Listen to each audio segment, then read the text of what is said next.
Depuis 1903, la conserverie Gendreau a connu une croissance régulière qui l'amène en 2016 à un chiffre d'affaires de 58,6 millions d'euros.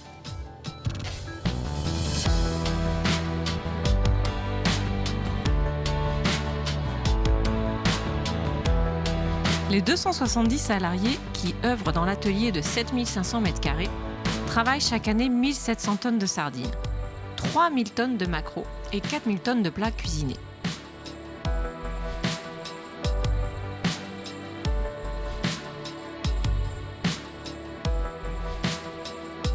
Philippe Gendreau, 4e génération, nous en dit un peu plus. Bonjour Philippe Gendreau. Bonjour. Merci de nous accueillir. Merci à vous d'être venu chez nous. À la conserverie Bienvenue. Gendreau, merci. Merci. Donc, la conserverie Gendreau, c'est une histoire très très longue, puisque finalement, vous êtes la 4e génération à prendre le relais. Enfin, vous avez pris le relais il y a déjà une petite trentaine d'années, oui. C'est ça? Bon, donc à l'origine, le cœur du métier, c'est le travail de la sardine. Tout à fait.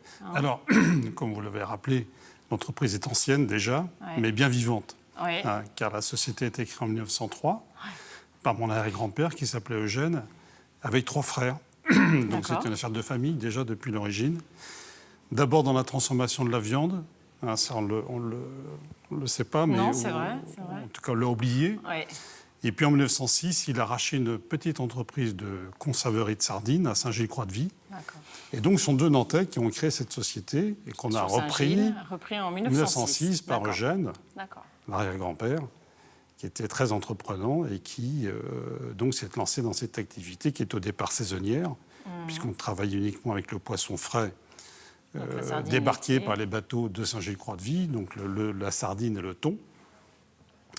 Et puis, au fil du temps, l'activité a évolué, s'est diversifiée. C'est ça. Et puis, donc, à un moment donné, le choix a été fait d'arrêter finalement le travail de la viande. Après la guerre de 40, donc, il y avait les 2 activités viande et poisson étaient séparées.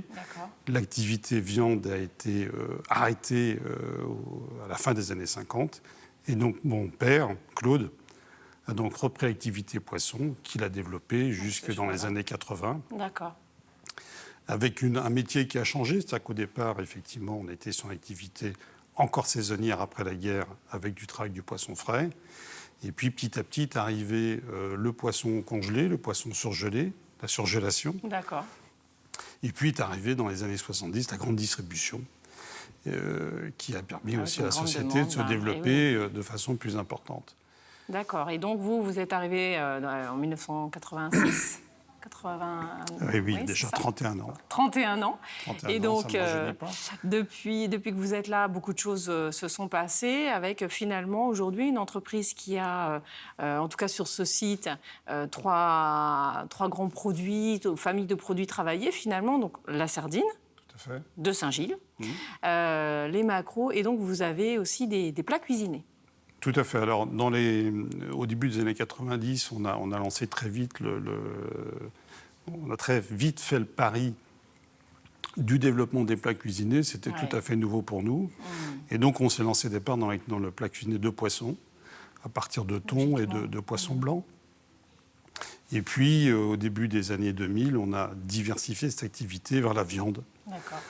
Donc finalement, on a fait un retour aux sources. Oui, c'est ça, on a fait un retour aux sources, on a fait un 360. D'accord. Et donc, on est revenu à la viande. Et aujourd'hui, l'activité plat cuisiné, effectivement, majoritairement autour de la viande, des pâtes, du riz, enfin des recettes de plats cuisinés traditionnels. D'accord. Mais pas que, puisqu'on fait des produits aussi véganes, on fait aussi des produits sans gluten. C'est ça, vous avez un panel très large, toujours en barquette individuelle.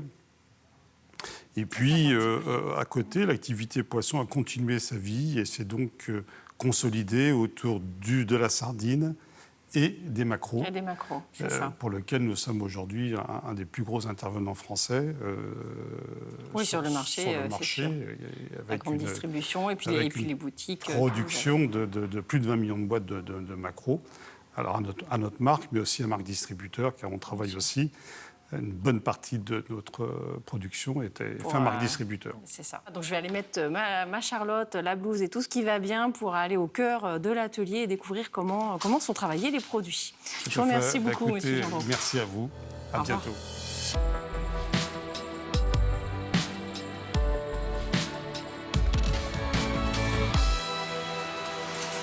Bonjour Gwenaëlle. Bonjour Sarah. Alors, c'est un peu bruyant, mais c'est intéressant quand même d'être au cœur de l'atelier. Donc on est là dans le cœur de métier finalement de la conserverie. Historique de la société Gendron. Ouais. C'est ça, donc on a là deux matières phares, on va dire, la sardine et le maquereau. Alors racontez-nous un petit peu comment ça se passe au niveau de la sardine, puisque la sardine, elle vient 100% de Saint-Gilles en fait. La sardine vient de 100% de Saint-Gilles, on a de la chance d'être à côté du port. Ouais. Donc du coup, là le poisson arrive sur nos côtes depuis début mai. On a commencé à travailler nous le poisson depuis le 15 mai. D'accord. Il est aujourd'hui à entre 6 et 6,5% de matière grasse. Donc les bateaux sortent le matin. Le taux de matière grasse, c'est quelque chose d'important pour vous? C'est très important. En fait, on attend là d'avoir le taux de matière grasse à 8%. C'est à partir de ce moment-là qu'on va déclencher chez nous la saison, la période de la préparation à l'ancienne et du label rouge. D'accord, ah oui, ça, ok, c'est ça qui génère finalement le label. Exactement. Et plus une sardine est grasse, meilleure elle est. Meilleure elle est. Et là, à partir du moment où on a les 8% de matière grasse, on va passer en coupe manuelle, c'est-à-dire qu'on va faire tout à la main, comme à l'ancienne. Et voilà. Et pourquoi? Parce que c'est plus noble, il y a moins de... Parce que ça correspond à notre cahier des charges qu'on s'est fixé soit en interne, soit avec le cahier des charges du label rouge. D'accord. Et on nous oblige effectivement à travailler à la main comme on travaillait avant pour vraiment garantir la qualité optimale du poisson. Donc la sardine, vous n'avez pas votre flotte de pêcheurs? On n'a pas nos propres bateaux, par contre on travaille en partenariat avec les pêcheurs de Saint-Gilles. Ils sortent tous les matins pour nous pêcher du poisson, qui ramènent le soir et dès le lendemain matin on les travaille. Ah d'accord, donc la sardine qui a été pêchée ce matin sera en boîte dès demain. Exactement. D'accord, donc la sardine arrive fraîche. Elle arrive fraîche, elle arrive glacée. D'accord. Et on va la travailler. On a deux techniques en fait pour travailler ce poisson. Soit c'est la machine qui va couper la tête et viscérer, soit quand on a nos fameux 8% de taux de matière grasse, on va faire tout à la main comme avant. D'accord. Et donc une fois que la sardine a été effectivement étêtée et éviscérée, c'est quoi l'étape? On va la sécher, on va enlever l'eau résiduelle qu'il y a sur le produit et on va la passer dans une bassine de friture d'huile de tournesol pendant 3 à 4 minutes. Et ensuite on vient attendre que l'huile de cuisson s'égoutte et que le poisson refroidisse pendant 3 heures ou 4 heures pour le label rouge. Et ensuite on va passer dans cet atelier d'emboîtage. D'accord. Et pourquoi on attend qu'elle refroidisse? On attend qu'elle refroidisse parce qu'on veut travailler un poisson plutôt froid pour éviter les écorchures sur le poisson, pour que ce soit un visuel très joli. Et on veut que l'huile de friture en fait s'égoutte, voilà, pour vraiment avoir le goût de l'huile de couverture qu'on va mettre par-dessus. C'est ça, donc là finalement la sardine ensuite est mise donc, en boîte. Elle va être mise en boîte. Et ensuite sont rajoutés les différents ingrédients et du coup une nouvelle huile, c'est pas l'huile de cuisson. Voilà, on va mettre ce qu'on appelle une huile de couverture qui est bien souvent de l'huile d'olive, mais ça va dépendre des recettes. Et ensuite on va sertir la boîte et on va pouvoir la stériliser derrière. Et le maquereau, ça se travaille de la même façon? Alors le maquereau ne se travaille pas du tout de la même façon. Le maquereau, lui, donc il nous arrive étêté et viscéré et on va lever le filet. Donc pour ça, on va le cuire au courbouillon, on va lever le filet, enlever les arêtes et les restes de viscères et les mettre dans la boîte. Ah oui, d'accord, d'accord. Bon, et donc combien de produits sont travaillés, passent entre les mains là, de toute l'équipe? Alors il y a beaucoup de références. Dans une journée, on va faire 100 000 maquereaux, 100 000 boîtes de maquereaux. Et dans une journée de sardines, on va faire 70 000 boîtes de sardines. Ah oui, d'accord. Donc il y a des équipes qui tournent finalement en permanence, en fait, exactement. On continue. On est en 3-8 sur le maquereau et les plats et en 2-8 sur la sardine. D'accord. Bon, je vais aller retrouver Mélanie qui va m'en dire un peu plus justement sur ces plats cuisinés. Merci, bonne visite. Merci beaucoup.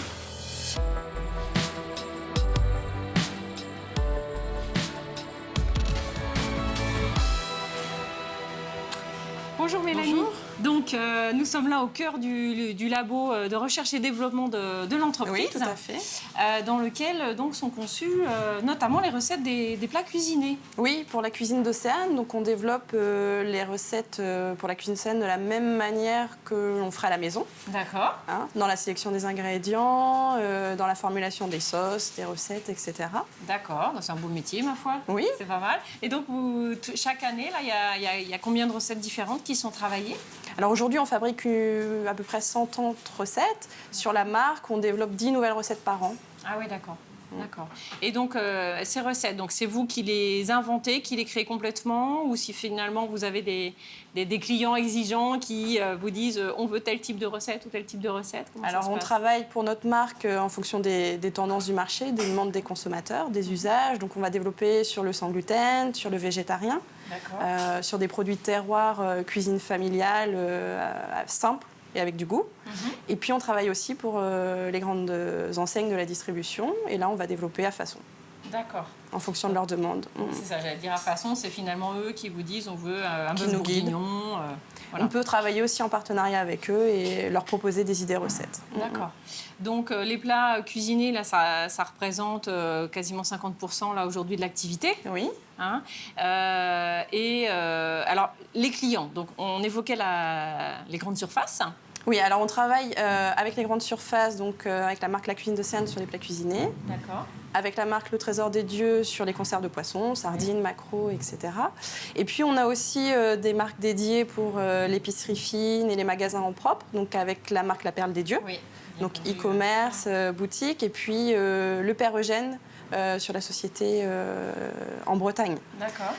Et puis, on a des perspectives d'évolution sur l'export. Donc, on a créé, il y a 2 ans maintenant, le Père Eugène, Chef Eugène pour l'export. Donc, Oui, on est aujourd'hui le prénom présent. de l'arrière-grand-père. C'est ça, le fondateur de la société. ça. Exactement.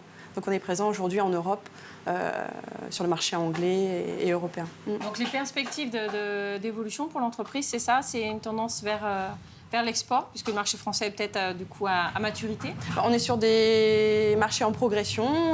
Plats cuisinés, on a de fortes perspectives. On est numéro 2 aujourd'hui sur le marché, derrière William Saurin. Donc on a des perspectives d'évolution, tant en termes de référencement qu'en termes de recettes, et l'export. D'accord. Et l'export. Et alors l'entreprise n'est pas pauvre de labels. Là, vous avez obtenu il n'y a pas si longtemps que ça, donc le label entreprise du patrimoine vivant. Oui. Donc ça signifie quoi du coup, C'est un label d'État.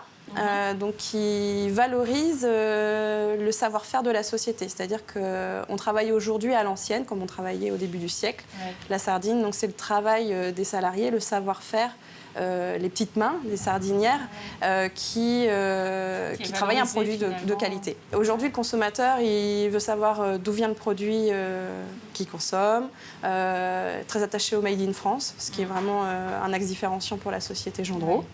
Ah oui, d'accord. Bon, très bien, je vous remercie beaucoup. Je vous en prie. Bonne fin de journée. Au revoir. Merci. Au revoir.